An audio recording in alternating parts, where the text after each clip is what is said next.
মনের পশুকে বধ করে ত্যাগের মহিমায় সাম্য সম্প্রীতির বার্তা দিলেন মুসল্লিরা।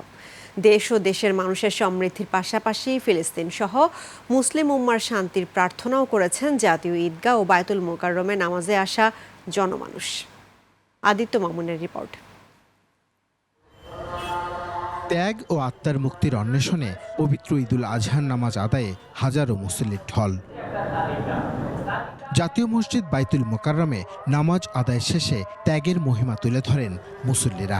ঈদের এই আনন্দ যেন আমরা ব্যক্তিগত জীবনে, পারিবারিক জীবনে, সামাজিক জীবনে সর্বত্র ছড়াই দিতে পারি।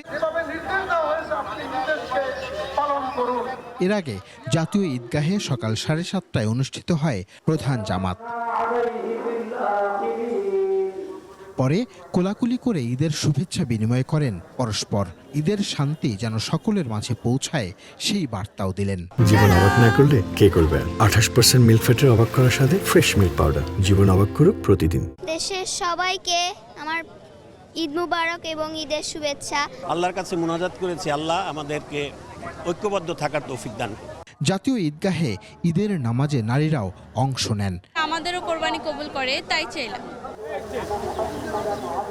ত্যাগের এই মহিমায় যেন সকলে এক এবং অভিন্ন থেকে সুখী সমৃদ্ধ বাংলাদেশ গড়তে পারে এবং ভ্রাতৃত্বের যে বন্ধন তা যেন বিশ্ব ঐক্যে পরিণত হয়, তেমনই প্রত্যাশা মুসল্লিদের। জাতীয় ঈদগাহ ময়দান থেকে আদিত্য মামুন, 21 টেলিভিশন, ঢাকা।